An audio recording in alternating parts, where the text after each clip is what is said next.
अस्सलामुअलैकुम। Stirling learning में खुशामदीद। आज हमारा मैथमेटिक्स 12 का थर्ड लेक्चर है। इसमें हमने लास्ट लेक्चर में हमने बात की थी 1.1 के कुछ सवाल किए थे। पहले दो पार्ट कंप्लीट किए थे और तीसरे का पहला, इसमें हमने फंक्शन खुद बनाने होते हैं, उसमें से पहला पार्ट किया था। दूसरा पार्ट है इसका area A of a circle as a function of its circumference C. मतलब एक तरफ एरिया बताना है, उसके इधर इस तरफ एरिया हो as a function of circumference, यहाँ पे सरकमफेरेंस की वैल्यू हो, सरकमफेरेंस के अंदर चेंज हो तो उसके साथ ही हमारे पास एरिया के अंदर चेंज आए। तो हमने इस फॉर्म में इसको लेके आना। अब पहले तो आपको सर्कल के एरिया की फार्मूला आना चाहिए और सरकमफेरेंस का फार्मूला आना चाहिए। सरकमफेरेंस होता क्या है, इसको हम जब स्क्वायर शेप हो तो उसको हम पैरामीटर बोलते हैं, जो ऊपर बोला था हमने। और जब सर्कुलर शेप हो तो इसको हम क्या बोलते हैं, सरकमफेरेंस बोलते हैं। किसको कहते हैं, मैं यहाँ पे खड़ा हूँ, यहाँ से चलूँ पूरा सर्कल घूम के वापस यहाँ पे आऊँ, जितना मैंने डिस्टेंस कवर किया है उसको मैं सरकमफेरेंस सी के साथ लिखता हूँ। और उसकी वैल्यू कैलकुलेट कैसे होती है, पहले तो आपका सरकमफेरेंस का फार्मूला आना चाहिए। वो किसके बराबर होती है, 2 पाई आर। 2 पाई किसके बराबर होता है, 2 पाई इज 360 डिग्री। जो पाई 180 की होता है तो 2 पाई आपके पास 360 के बराबर होता है। और आपको ये पता है कि सर्कल के अंदर जब आप इस जगह से मूव करते हैं तो आप वापस आते हैं तो आप पूरे 360 डिग्री मूव करते हैं। तो सरकमफेरेंस आपके पास 2 पाई आर आ गया।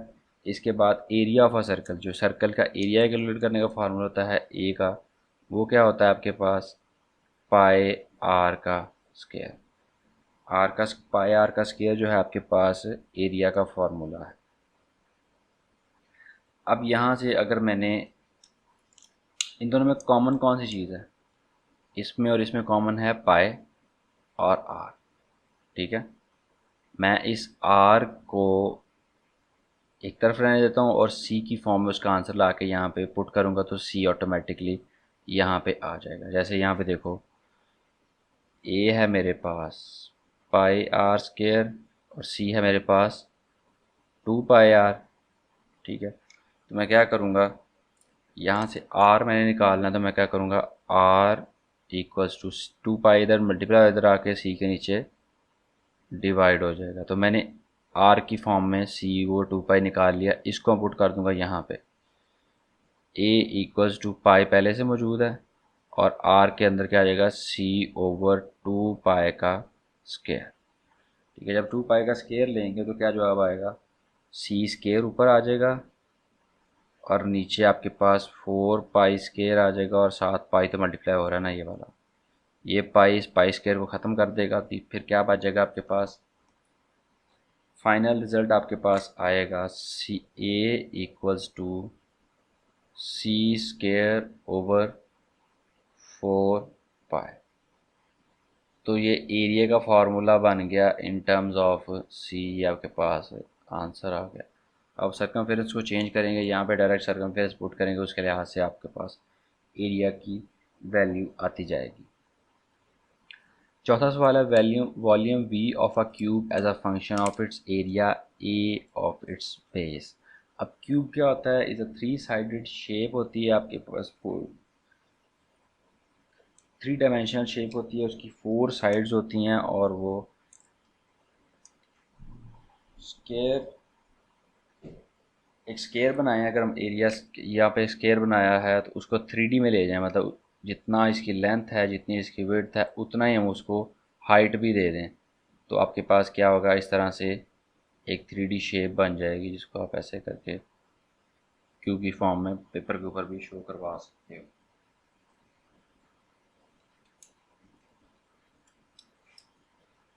अच्छा जी, अब मेरा जो डस्टर था वो गुम हो गया, अभी मैं उसको ढूंढ रहा हूँ, शायद मिल ही जाए।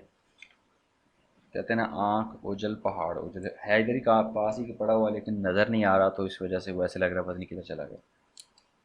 चले वो नहीं मिलता तो ये मैं कपड़ा ले लेता हूँ, ये साथ पड़ा हुआ था, इससे मिटा देते हैं क्योंकि ये बोर्ड मार्कर है जो तो किसी भी हाथ से मिट जाती लेकिन हाथ गंदे हो जाते हैं, इस वजह से मैं इसको यूज़ कर रहा हूँ। अच्छा, अब जो हम सवाल कर रहे थे volume V of a cube as अ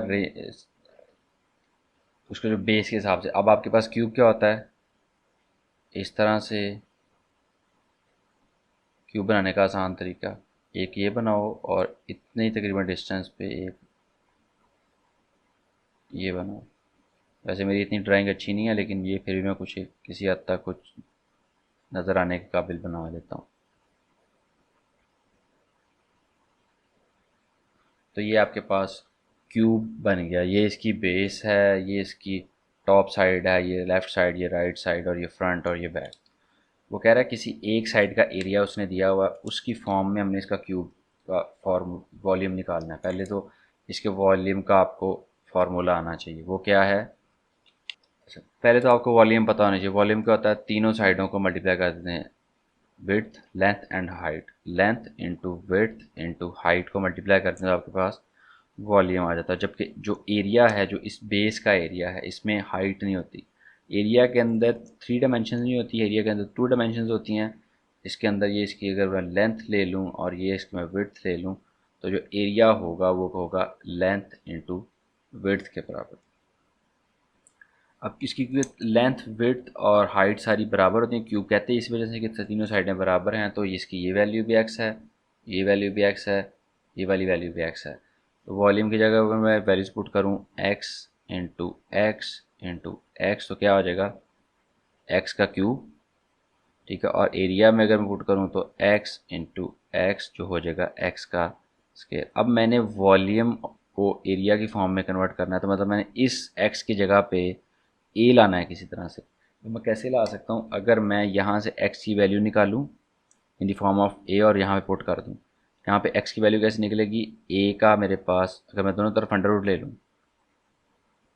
ये काट जाएगा, X equals to A under root जवाब आ जाएगा। अब इस एक्स की जगह मैं ए अंडर रूट पुट कर सकता हूँ, तो मेरे पास क्या आ जाएगा, वी इक्वल्स टू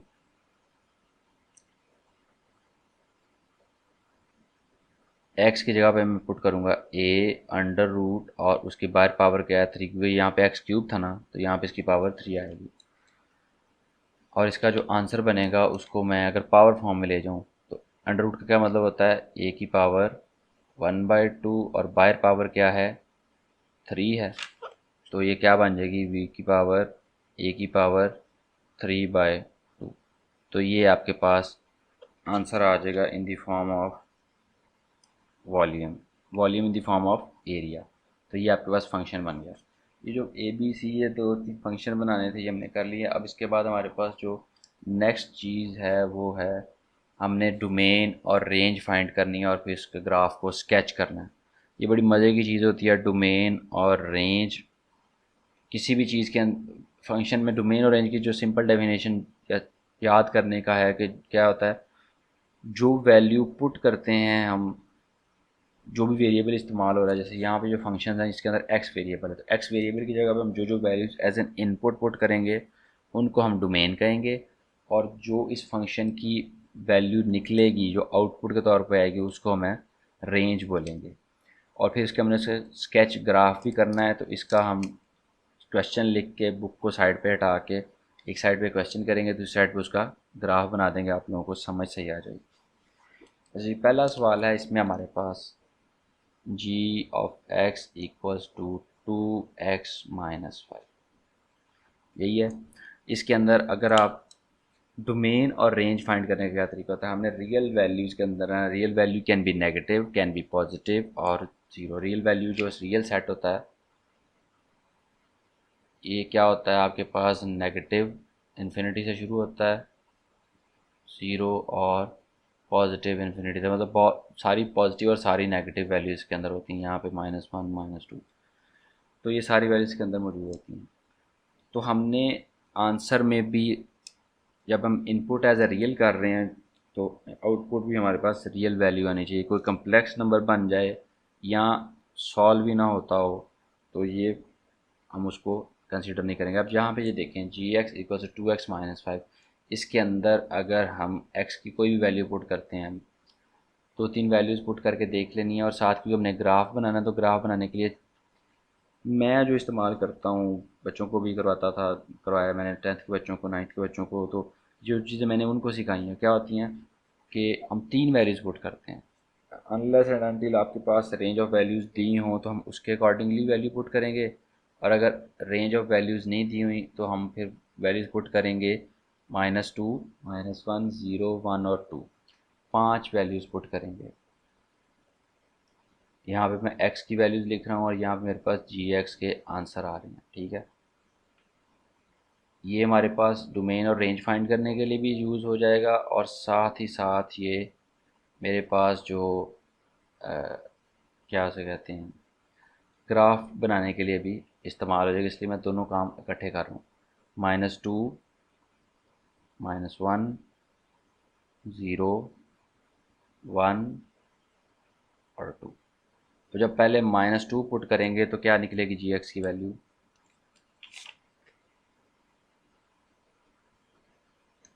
x की जगह पे -2 पुट किया, -5, क्या आंसर आया, -4, -5, क्या आंसर बना, -9। तो यहाँ पे हम -9 लिख देंगे। अब gx -1 पुट करेंगे, 2 इंटू -1 -5 -2 -5 मेक्स इट -7। तो यहाँ पे -7 हो जाएगा। इसी तरह gx के हम पुट करते हैं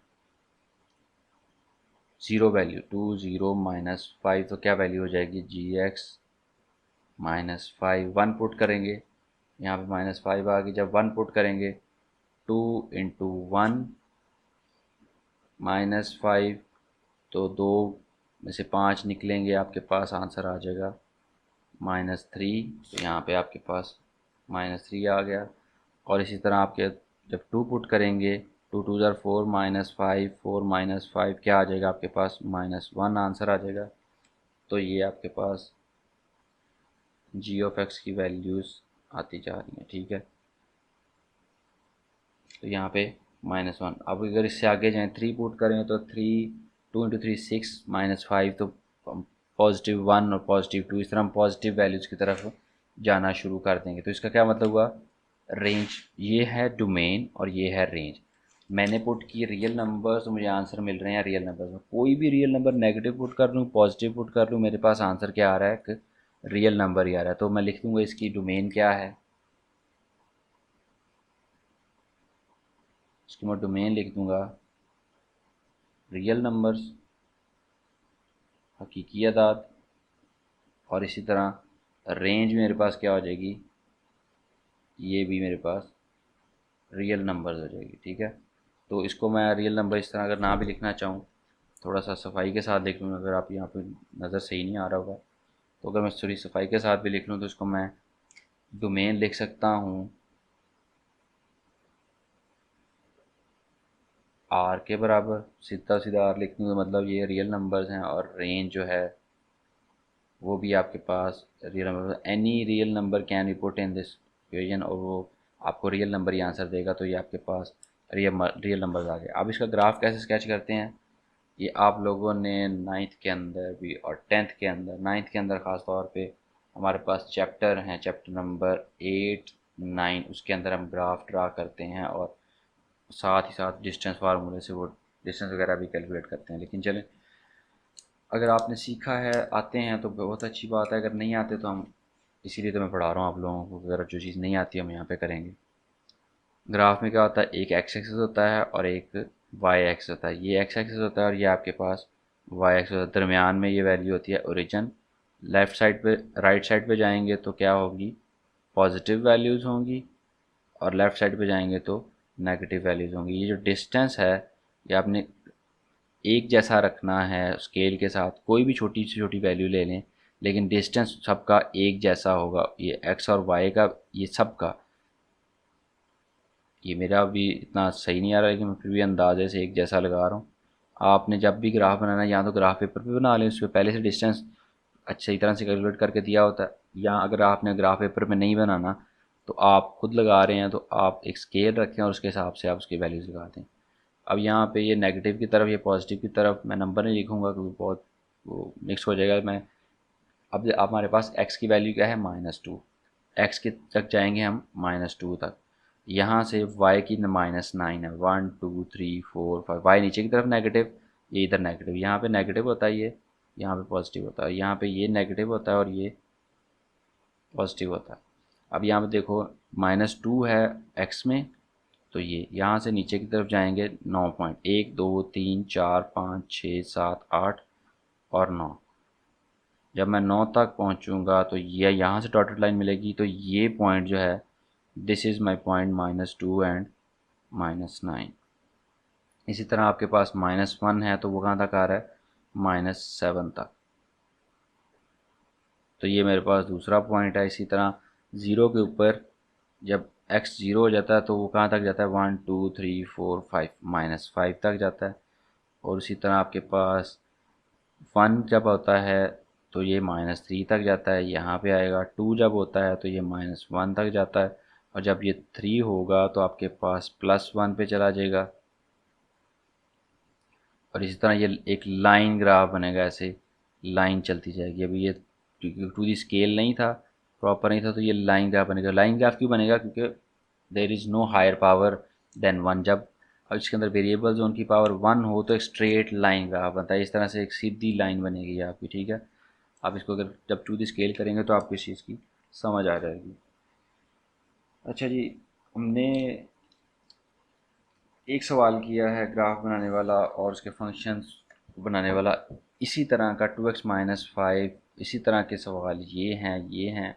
इसके अंदर कुछ थोड़ी सी टेक्निकल चीज़ें हैं, आप उनको अगर देख लें तो आप ये भी कर सकते हैं, लेकिन इनमें से मैं एक करवाऊँगा अगले लेक्चर में, और इनमें से भी, और जो अगले जो पीस वाइज वेक्टर फंक्शन है इनमें से भी एक करवाऊँगा, बाकी दूसरा आपने खुद करना होगा। तो आज के लिए जो लेक्चर था वो सिर्फ इतना ही था। यहाँ पे आपका लेक्चर 3 ख़त्म हुआ, और इस दुआ के साथ कि अल्लाह आपको अपने ज़मान में रखे और दुआओं में याद रखिएगा।